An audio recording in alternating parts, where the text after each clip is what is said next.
اچھا سر، آپ یہ مجھے بتائیں کہ بہت سارے ایسے سنگین قسم کے کیسز کے اندر ایک بات محسوس کی جاتی ہے، سامنے آتی ہے کہ مدعی جو ہے وہ صلح کر لیتا ہے، مثلا قتل کا ہو سکتا ہے، اغوا کا ہو سکتا ہے، ریپ کا کیس ہو سکتا ہے، یا اسی طرح کا کوئی اور کیس ہو سکتا ہے، جب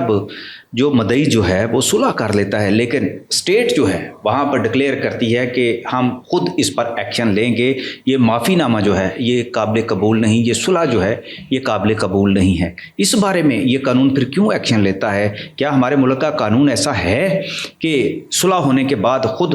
جو ہے مجرم کے خلاف یا ملزم کے خلاف ایکشن لے سکے؟ بالکل جی، اس میں صورتحال یہ ہے کہ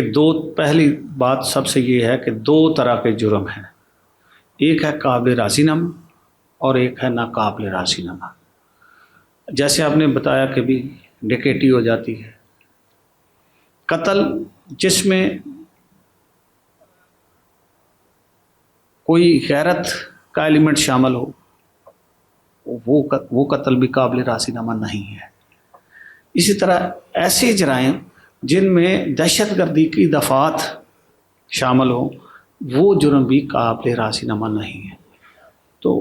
ویسے تو سارے ہی کیسز کی پراسیکیوشن جو ہے وہ ریاست کے ذمہ ہے، اسٹیٹ کے ذمہ ہے۔ کیس شروع ہی ریاست کے نام سے ہوتا ہے، سرکار بنام فلاں، state versus so and so, تو شروع ہی اس سے ہوتا ہے۔ جو نیکسٹ اس میں اصل جو صورتحال ہے وہ یہ ہے کہ اگر کسی کیس میں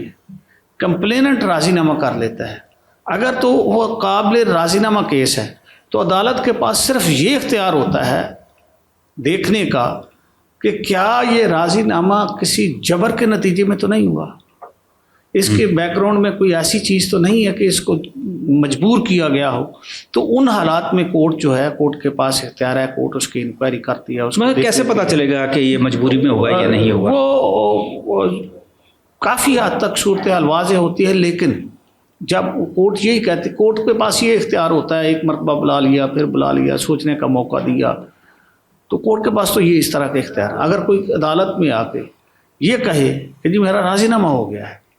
تو اس میں وہ جرم جو قابل راضی نامہ ہے اس میں تو ان کی صلح ہو جائے گی، لیکن جو قابل راضی نامہ نہیں ہے وہ کہہ بھی دے تو صلح نہیں ہو۔ تھوڑی سی تفصیل بتا دیں۔ میں تفصیل اس طرح بتا دوں۔ کون کون سے ہیں قابل راضی نامہ نہیں ہیں؟ مثلا ایک دہشت گردی کا آپ نے بتا دی، ایک غیرت کے نام پر ہو گیا، غیرت کے نام پہ قتل ہو جاتا ہے، اس کا باپ ہی خواہ اس میں مدعی بن جاتا ہے، فرض کیا بیٹے کے خلاف باپ مدعی بن جاتا ہے، وہاں اگر باپ اس کو معاف بھی کر دے تو وہ قابل راضی نامہ نہیں ہے۔ اور کمزور اور طاقتور کا بھی اس میں ہے کوئی مواخذہ؟ ڈیفینیٹلی، جیسے سندھ میں ایسے واقعات ہوئے کہ ایک غریب اور کمزور ایک طرح سے لوگوں کا جب بیٹا قتل ہوا، اور لینڈ لارڈ اور نواب تھے جو اس میں شامل تھے، راضی نامہ ہونے کے باوجود عدالت نے اس پر ایکشن لے لیا تھا۔ عدالت میں اصل میں یہی دیکھا کہ کیا یہ کوئی ایک تو دیکھ اس میں نا، اس میں ایک بات بڑی واضح تھی، جہاں بھی خوف و ہراس کی بات ہوگی، پینک ہو جائے، یہاں سوسائٹی میں یہ بات پیدا ہوگی کہ یہ جو مرضی کر لیں، لوگوں کو اپنی زندگیوں کا خوف پیدا ہو جائے گا، وہاں اس بنا پر وہ اس میں سیکشن 7 جو ہے اینٹی ٹیررزم ایکٹ کی، وہ اس کو اپلائی کر لیتے ہیں، اور وہ کہتے ہیں کہ ان کی اس عمل سے معاشرے میں جو ہے وہ عدم تحفظ پیدا ہو گیا، تو اس حوالے سے پھر اس کو پراسیکیوٹ کر کے آگے لے کے جاتے ہیں، لیکن بالآخر سزا اور جزا ایویڈنس پہ ہونی ہے، شہادت پہ ہونی ہے۔ یہاں ایک بہت بڑا خلا ہے، وہ میں جو شروع میں ایک بات میں بات کی تھی ایک پروگرام میں،